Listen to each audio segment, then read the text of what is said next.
ពំពីអ្នកកំសោកសៅអ្វីឡើយយើងធ្វើទៅនេះគឺដើម្បីជួយដល់អ្នកហើយមនុស្សរាល់គ្នាឲ្យរួចផុតពីសេចក្តីទុក្ខនេះ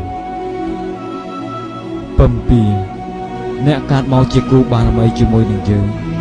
ជាអ្នកមានគុណក្នុងការសន្សំបារមីរបស់យើងច្រើនភពមកហើយក៏ច្រើនជាតិដែរពេលនេះពំពីចូលអ្នកពិចារណាឲ្យឃើញជាតិភពទាំងឡាយនោះតាមភាពពិតថាយើងមានសេចក្តីចាស់ជរាជាធម្មតាមិនអាចកន្លងផុតសេចក្តីចាស់ជរាទៅបានយើងមានសេចក្តីឈឺស្កាត់ជាធម្មតាមិនអាចកន្លងសេចក្តីឈឺចាប់ទៅបានឡើយយើងមានសេចក្តីស្លាប់ជាធម្មតាមិនអាចកន្លងផុតសេចក្តីស្លាប់ទៅបានដែរយើងត្រូវមានការប្រត់ប្រាស់អំពីវត្ថុជាទីស្រឡាញ់វត្ថុជាទីស្រឡាញ់ចិត្តដូចគ្នាតែទាំងអស់យើងមានកម្មជារបស់ខ្លួនមានកម្មជាអ្នកឲ្យផលមានកម្មជាដែនកើតនឹងរួចផុតអំពីកម្មណាមួយក៏មិនមានល្អឬអាក្រក់ជាបុណ្យឬជាបាប